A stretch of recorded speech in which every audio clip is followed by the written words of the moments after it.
September 26, 1997.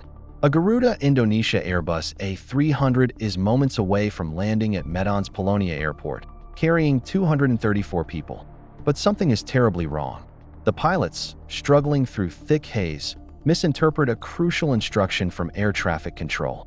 Seconds later, alarms scream in the cockpit as the aircraft hurtles towards the ground. There's no time to react. Within moments, Flight 152 disappears from radar, leaving behind nothing but a deadly silence. When rescuers reach the crash site, they find the wreckage deep in the forest, miles away from the runway. It was Indonesia's worst aviation disaster at the time, and the reasons behind it were as devastating as they were preventable. So, what exactly happened that day? How did miscommunication, bad weather, and human error combine to send 234 souls to their deaths? And why did a single, misunderstood word seal their fate?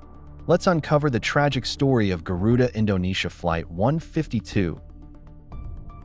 Garuda Indonesia Flight 152 was a regularly scheduled domestic flight from Jakarta to Medan, one of Indonesia's busiest air routes. The aircraft, an Airbus A300B4-220, was nearly 2 decades old but well-maintained, a workhorse of the airline's fleet. On board were 222 passengers and 12 crew members, most of them Indonesians heading home or traveling for business. In the cockpit were 2 experienced pilots. Captain Hasanuddin, a 42-year-old seasoned aviator with over 12,000 flight hours, was in command. His first officer, Taufik Afrianto, was equally competent, with thousands of hours of experience under his belt. Both men were familiar with the Medan route, having flown it multiple times before. The flight took off from Jakarta's Soekarno-Hatta International Airport at 12:20 p.m. local time. It was supposed to be an uneventful journey, just under 2 hours of smooth flying over Sumatra before descending into Medan's Polonia International Airport. But unknown to the crew, conditions in Medan were far from ideal. Polonia Airport was infamous among pilots for its tricky approach. It was surrounded by mountainous terrain and dense forests, and the city's rapid urban expansion meant buildings and structures were creeping dangerously close to flight paths. But that wasn't the worst part. Medan's airspace was one of the busiest in Indonesia, leading to frequent congestion and a constant need for pilots and controllers to stay alert. That on this particular day, however, another challenge loomed large. Haze. In 1997, Indonesia was in the grip of one of the worst environmental disasters in its history. Massive forest fires, largely caused by illegal/and-burn practices, had blanketed much of Sumatra in a thick, suffocating smog. Visibility at Medan had dropped drastically, making it nearly impossible for pilots to see the ground. This meant that landing safely would rely almost entirely on radio communication and instrument navigation. As Flight 152 approached Medan, ATC, Air Traffic Control, issued a crucial instruction that should have guided the aircraft safely down. But within this simple exchange lay a devastating mistake, one that no one realized until it was too late. What went wrong in those critical moments? And how did a seemingly harmless phrase cause an irreversible chain of events? 1:30 p.m., Flight 152 was nearing its destination. The Airbus A300 was descending steadily through thick haze, relying entirely on radio guidance from Medan's Air Traffic Control, ATC, that in normal conditions, the pilots would have had visual confirmation of the airport by now. But today, visibility was nearly zero. The thick smoke from the ongoing forest fires made it impossible to see beyond the cockpit windows.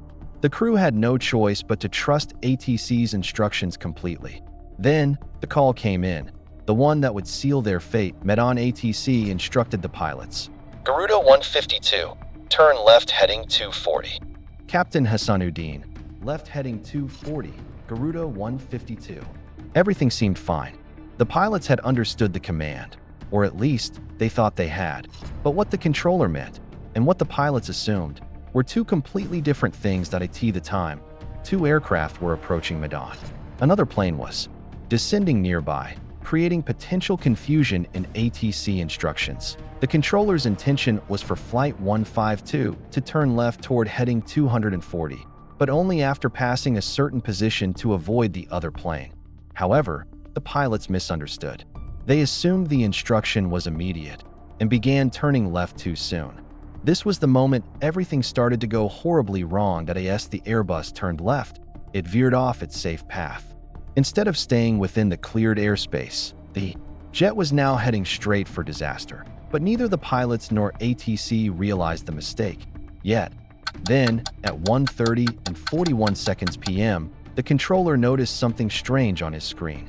Flight 152's position didn't match what he expected. He see. Confirm. You're turning left? Captain Hassanuddin. Affirm.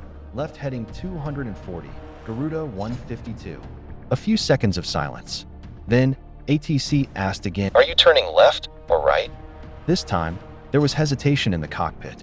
The pilots knew something felt off, but by then, it was too late. At 1:31 p.m., the Airbus emerged from the haze. But instead of seeing the runway, the pilots saw something horrifying. A wall of trees. The aircraft was descending directly into a dense forested valley. Far from the airport, far from safety. Captain Hassanuddin panicked. What is this? Where is the runway? The ground proximity warning system, GPWS, suddenly screamed. Terrain. Terrain. Pull up. The realization hit the crew like a punch to the chest.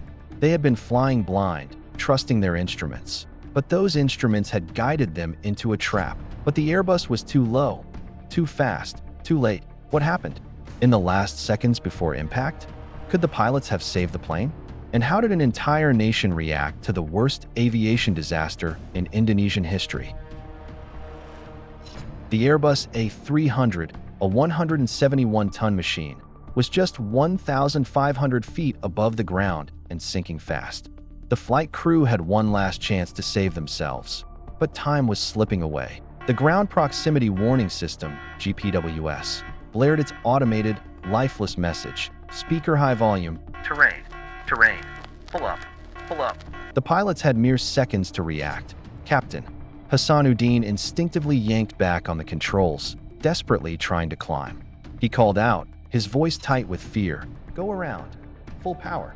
The Airbus's engines roared to life as the pilots tried to abort the landing and gain altitude.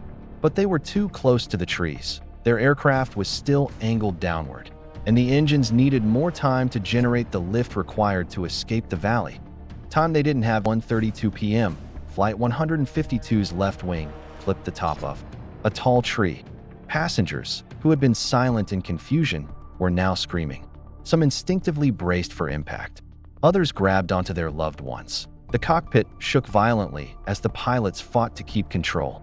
But the damage was fatal. 1 second later, the entire aircraft smashed into the jungle below. The wreckage was scattered over a massive area. Debris, metal, and human lives lost in an instant. 234 people were gone. Flight 152 had disintegrated on impact, leaving no survivors. Just moments before impact, Medan Air Traffic Control, ATC, had still been communicating with Flight 152, yet they had no idea that the aircraft was off course. No way of seeing that it was plunging towards a mountainside covered in dense trees. Then, silenced TC controller. Garuda 152, confirm your position? Nothing. ATC controller. Garuda 152, do you copy? Still nothing. For a few seconds, no one realized what had just happened.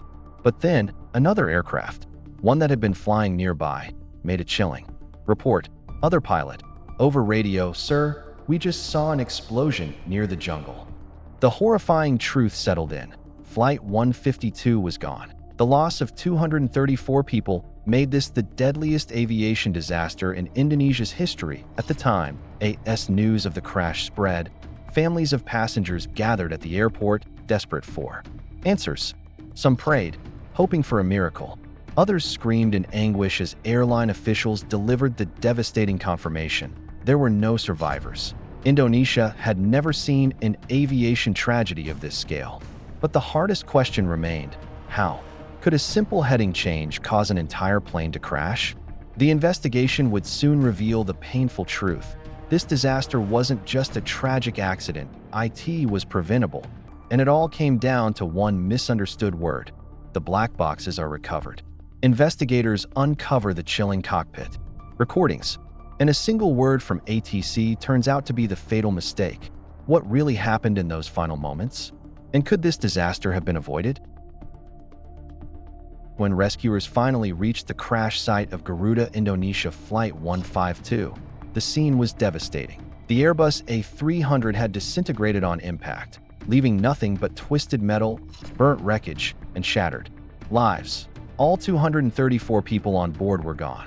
Now, investigators faced a daunting task, unraveling exactly what had gone wrong in those final, fateful moments. Was it a technical failure, pilot error, or had something far more avoidable caused this disaster?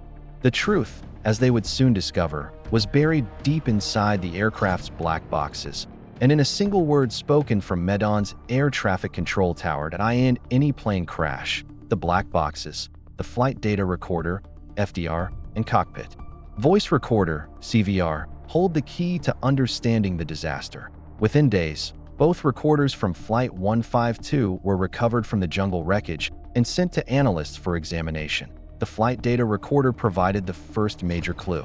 It showed that the aircraft had followed a completely incorrect flight path, one that had taken it straight into high terrain instead of a clear approach to the runway. But the real shock came from the cockpit voice recorder. Forensic analysis of the cockpit conversations confirmed the horrifying reality.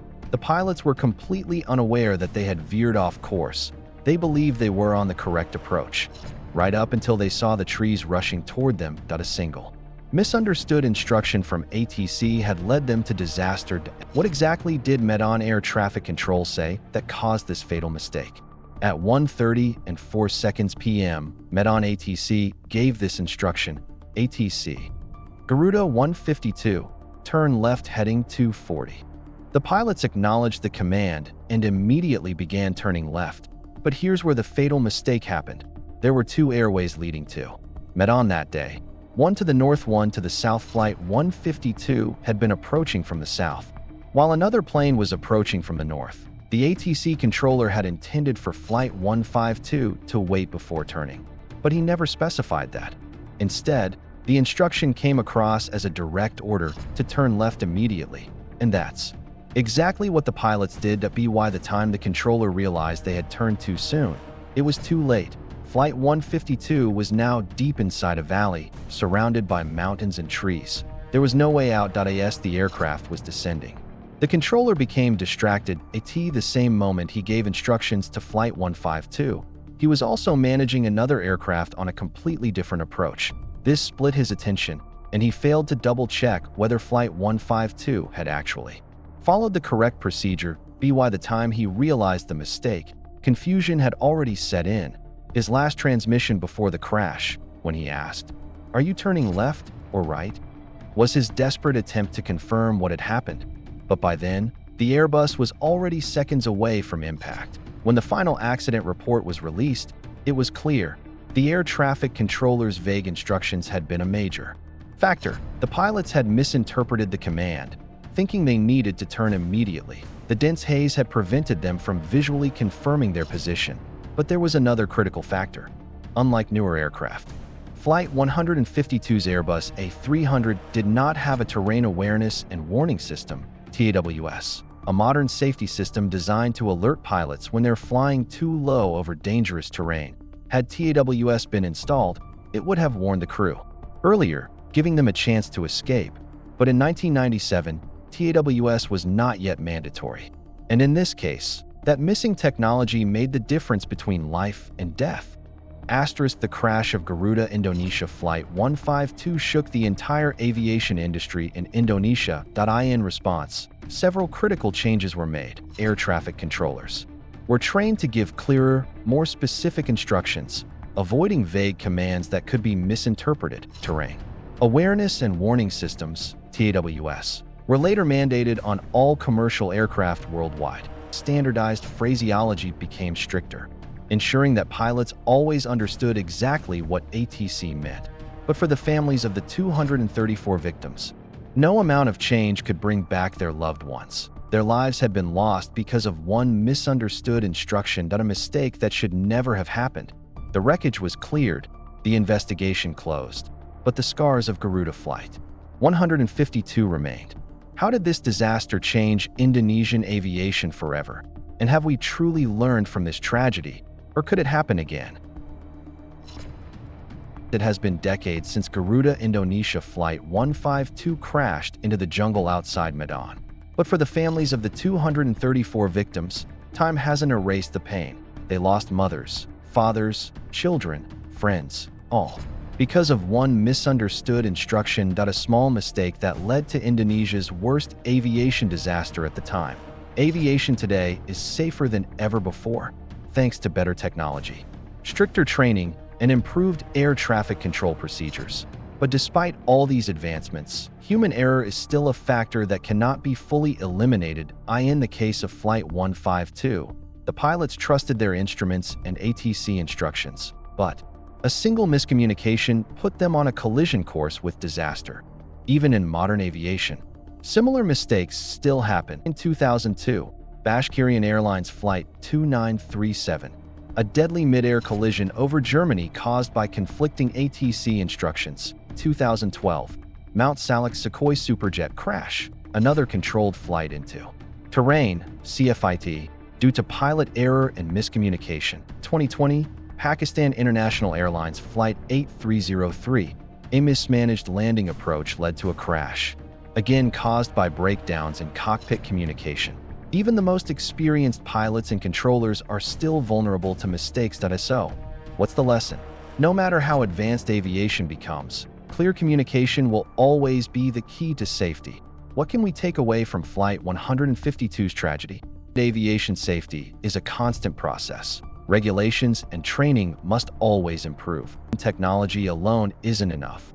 Pilots and air traffic controllers must work together to prevent misunderstandings. No detail is too small, because even a simple mistake, like a misheard instruction, can have catastrophic consequences. And perhaps the most haunting lesson of all, the passengers of Flight 152 had no idea what was coming. They trusted the system.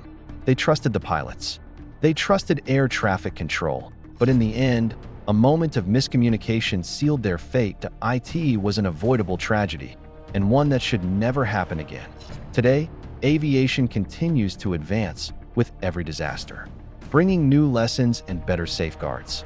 But behind every crash investigation, behind every improved safety rule, there are always human lives. 234 people boarded Flight 152 that day, expecting to land safely in Medan. Instead, their journey ended in the forest below. Their story must not be forgotten, because every time we step onto a plane, we are trusting in the same system, the same technology, the same pilots, and the same controllers. The only question now is, have we truly learned from Flight 152, or will history repeat itself once again? Comment and subscribe for more aviation investigations. What are your thoughts on Flight 152? Could something like this still happen today? Let's discuss in the comments.